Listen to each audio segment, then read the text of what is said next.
Cluster analysis का हम topic cover कर रहे थे, तो उसमें के मींस क्लस्टरिंग के बाद एक लास्ट स्लाइड्स में टॉपिक होगा क्लस्टर वैलिडिटी का।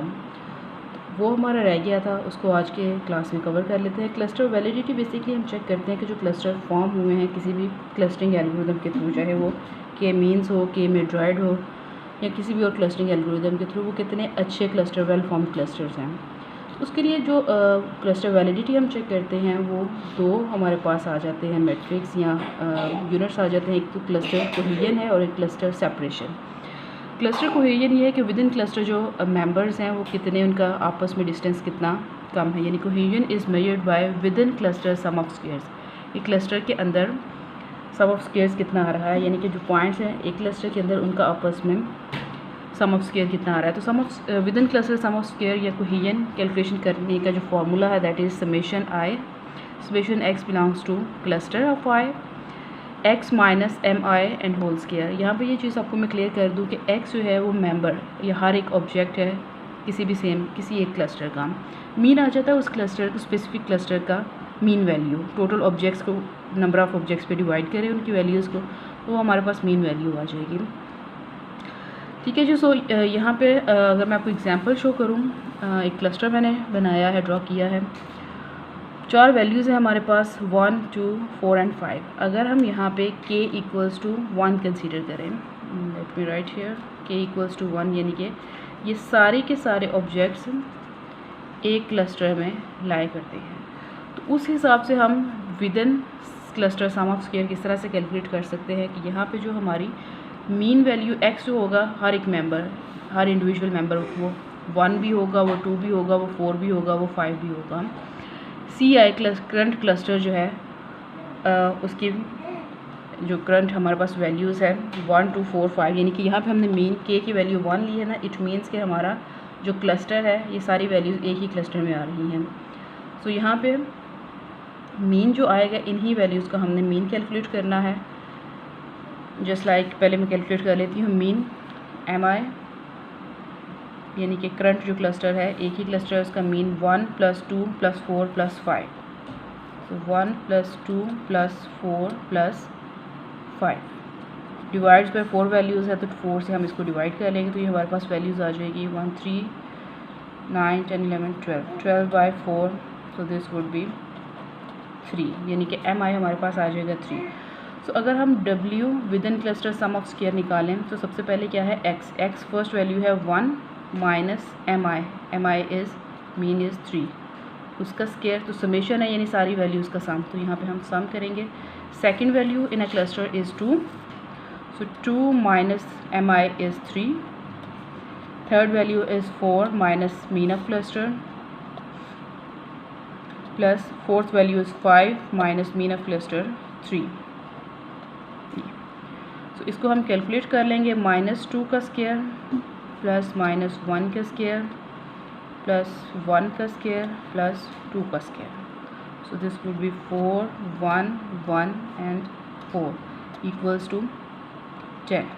ठीक है जी, हमारा within cluster some of square आ गया इस क्लस्टर के लिए, जो एक क्लस्टर है जिसमें 4 वैल्यूज़ हैं 1, 2, 4, 5 की। अब सेकंड चीज़ आ जाती है क्लस्टर वैलिडिटी की, दैट इज़ क्लस्टर सेपरेशन, कि कितना क्लस्टर वेल सेपरेटेड है। अब यहाँ पे देखिए एक ही क्लस्टर है, तो वो कोई और क्लस्टर होता तो हम सेपरेशन कैलकुलेट भी करते हैं, लेकिन यहाँ पे एक ही क्लस्टर है तो क्लस्टर सेपरेशन जो है हमारी वो 0 ही आएगी, क्योंकि कोई और क्लस्टर होता तो उससे हम सेपरेशन कैलकुलेट भी करते हैं। एनी फार्मूला मैं बता देती हूँ, k की वैल्यू 1 के साथ इसको कैलकुलेट भी कर लेते हैं। नेक्स्ट एग्जाम्पल में हम k की वैल्यू 2 लेके यानी 2 क्लस्टर्स के साथ भी इसको कैलकुलेट करेंगे। So cluster separation is measured by between cluster some of square, between यानी 2 क्लस्टर्स के दरमियान जो सम ऑफ स्क्वायर वैल्यूज़ हैं उसको, फार्मूला कुछ इसका इस तरह से है। सी आई टोटल वैल्यूज़ हैं, ये ऑब्जेक्ट्स हैं उस एक क्लस्टर के अंदर, एम मीन वैल्यू आ जाएगी, ऑल ऑब्जेक्ट्स इन क्लस्टर, यानी कि चाहे वो इस एग्जांपल में जो है हमारे पास एम जो है वो सब वैल्यूज़ का आ जाएगा, और अगर हम इसको 2 क्लस्टर्स में ऐड करेंगे तो फिर जो सब क्लस्टर्स बनेंगे उनकी जो मीन वैल्यू होगी वो एम आई होगी। विद एग्जांपल भी इसको देख लेते हैं। So M I mean of current cluster, अगर सब क्लस्टर बन जाते हैं 2 क्लस्टर आ जाते हैं तो उनका मीन आ जाएगा, और एम जो है वो ओवरऑल सारे ऑब्जेक्ट्स का मीन वैल्यू आ जाएगी। इसको यहाँ पे कैलकुलेट कर लेते हैं अबव एग्जांपल्स के साथ ही हम, कि जिसमें हमने देखा था कि एक क्लस्टर है k की वैल्यू 1 के साथ जिसमें 4 वैल्यूज़ हैं, तो उसका अगर हमने BSS निकालना है यहाँ पे मैं इसको कैलकुलेट कर लेती हूँ। BS between cluster some of square, तो CI यानी कि objects total number in cluster, तो वो कितने हैं 1 2 3 4 मल्टीप्लाइड बाय M आ जाएगा हमारा ओवरऑल जितने भी सारे क्लस्टर्स हैं, सारे ऑब्जेक्ट जितने भी इस मैपिंग में आ रहे हैं उनका मीन। तो वो 1 2 4 5 का मीन हमने देखा था, 3 आया है मीन, माइनस M आएगा सब क्लस्टर यहाँ पे इस एग्जांपल में कोई भी नहीं है, एक ही है, इसका भी मीन जो है वो 3 ही आएगा। Let me show you here.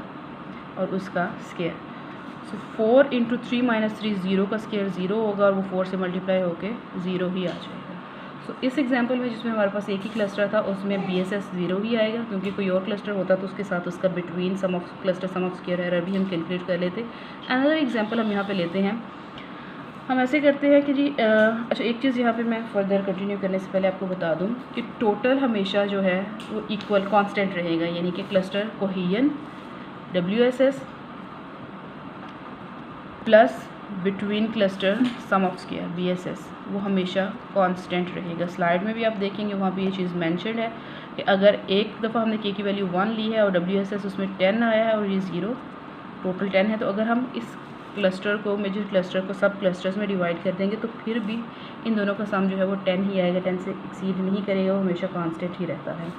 अब मैं सेकंड एग्जांपल लेती हूँ। अब इसमें हम ये करते हैं कि K की वैल्यू अगर हम 2 कर लें, यानी कि इस क्लस्टर को मेन को हम 2 सब क्लस्टर्स में डिवाइड करते हैं, क्लस्टर 1 एंड क्लस्टर 2। ये हमारा C1 हो जाएगा, ये हमारा C2 हो जाएगा। अब इस हिसाब से अगर हमने कैलकुलेट करना हो WSS तो फिर किस तरह से इसको कैलकुलेट कर सकते हैं। इस एग्जांपल के लिए WSS का फॉर्मूला क्या है, sum of square I summation of x belongs to CI x minus MI and whole square. अब सबसे पहले क्लस्टर 1 की वैल्यूज़ देखते हैं। क्लस्टर 1 का अगर हम मीन कैलकुलेट कर लें 2 and 1 है, तो यहाँ पे चलिए इसको क्लस्टर 1 या मीन 1 देख लेते हैं। तो मीन 1 में वैल्यूज़ हैं 1 and 2, 1 + 2 divides by 2, 3 divides by 2 आ जाएगा 1.5। ठीक है जी। इसी तरह से अगर हम C2 देखें तो C2 या M2 है, M2 मैं यहाँ पे कैलकुलेट कर लेती हूँ। उसमें वैल्यूज़ हैं 4 and 5 डिवाइड्स बाय 2, यानी 9 divides by 2 equals to 4.5। So cluster 1 का मीन M1 या MI आ जाएगा 1.5 एंड MJ या M2 जो है वो हमारे पास आ जाएगा 4.5। अब किस तरह से इसको कैलकुलेट करना है, कैलकुलेट इस तरह से, तो x पहले हम क्लस्टर 1 के लिए देखते हैं। x आ जाएगा यहाँ पे 1 माइनस MI यानी कि इस करंट क्लस्टर का जो मीन है, इस क्लस्टर का मीन हमारे पास आया था 1.5 प्लस इस क्लस्टर का सब क्लस्टर का सेकंड वैल्यू 2 माइनस इस सब क्लस्टर इस क्लस्टर का जो मीन था वो था 1.5। तो यहाँ पे मैं इसको स्क्वायर ब्रैकेट में कर देती हूँ ताकि हमारे पास अलहदा से क्लियरली मौजूद हो कि ये हमारा क्लस्टर 1 की वैल्यूज़ हैं, प्लस अब हम इसी तरह से क्लस्टर 2 की वैल्यूज़ भी कैलकुलेट करेंगे। ठीक है जी। क्लस्टर 2 का ये क्लस्टर है फर्स्ट, x जो है इसमें 4 माइनस मीन MI की वैल्यू इसकी क्या आई थी 4.5, सो 4.5 का square plus second x value इसमें क्या है 5, सो 5 माइनस MI इसकी क्या था 4.5 का स्क्वायर। तो इसको भी मैं इनक्लोज कर देती हूँ इनटू स्क्वायर ब्रैकेट्स ताकि हमें क्लियरली पता चले कि हमारा क्लस्टर 2 की वैल्यूज़ हैं।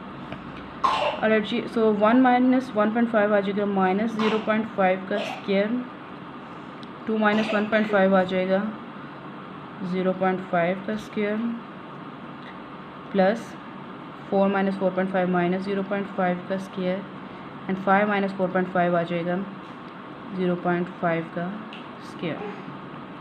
So here it goes. ठीक, सो 0.5 का हम अगर स्क्वायर लें तो ये 0.25 आता है, 0.25 प्लस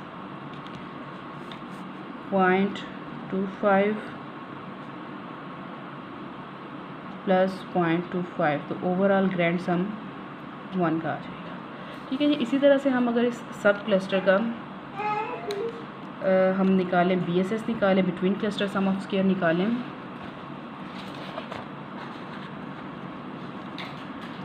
अब अब दो क्लस्टर है हमारे पास, क्लस्टर 1 C1 एंड C2। तो फार्मूला BSS का, let me take another page ताकि क्लियरली आपको विजिबल हो चीज़ें।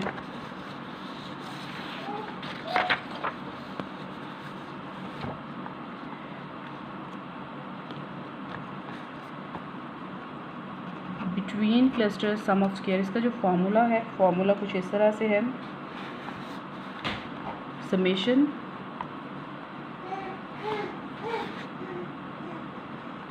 CI multiplied by M minus MI whole square. ठीक है जी। सो इसको हम कैलकुलेट करते हैं। सबसे पहले इसके हिसाब से, फर्स्ट क्लस्टर के हिसाब से CI यानी कि इसकी टोटल वैल्यूज़ जो हैं यहाँ पे इस क्लस्टर के ऑब्जेक्ट्स 2 हैं, multiplied by M minus MI। अब M यहाँ पे क्या है, M यहाँ पे हमारे पास वैल्यू है ओवरऑल मीन की, यानी कि जितना भी मेन जो हमारा मेजर C था, क्लस्टर था 1 2 4 5 की वैल्यूज़ के साथ, उसका मीन जो हमने निकाला था प्रीवियसली 3, माइनस MI आएगा इस सब क्लस्टर का मीन जो कि 1.5। ठीक है जी। ये हो गया हमारा C1 का BSS, प्लस हम करेंगे C2 के BSS को। C2 का जो BSS है वो किस तरह से कैलकुलेट होगा, उसमें भी वैल्यूज़ जो हैं वो आ जाएंगी 2 मल्टीप्लाइड बाय M जो है वो 3 ही रहेगा, माइनस MI इस जो C2 का क्लस्टर था जिस पर हमने मीन निकाला था 4.5, तो ये आ जाएगा 4.5 का स्क्वायर। ठीक है जी। तो इसको कैलकुलेट कर लेते हैं। 2 मल्टीप्लाइड बाय 3 माइनस 1.5, ये आ जाएगा 1.5 का square, plus 2 multiplied by minus 1.5 का square. So this would be 2 multiplied by 2.25 plus 2 multiplied by 2.25। So this would be 4.5 plus 4.5 as a whole जो है वो 9 आ जाएगा। अब जो पिछली हमने एक बात की थी कि इनका जो WSS एंड BSS है plus BSS equals to constant हमेशा रहेगा। तो प्रीवियसली भी हमने देखा था कि जब WSS 10 था और BSS 0 था तो टोटल हमारा आया था 10। अब देख लेते हैं इस एग्जांपल में WS जब हमने 2 क्लस्टर बनाए हैं तो WSS 1 है और BSS हमारा आया है 9, यानी कि टोटल जो है वो ग्रैंड सम 10 पे ही रहा है। तो ये हमारा एक लास्ट टॉपिक था क्लस्टर वैलिडिटी का, जो हमने आज कवर कर लिया है। हमारा जो टोटल सिलेबस है वो यहीं तक का था। एक सपोर्ट वेक्टर मशीन में इससे पहले का टॉपिक रहता है, वो उसका मैं आपके लेक्चर अपलोड कर दूँगी, लेकिन वो हमारा फाइनल एग्ज़ाम में इंक्लूड नहीं होगा। So that's all for this semester. Next week से हम जो है रिवीजन सेशन शुरू करते हैं अपने।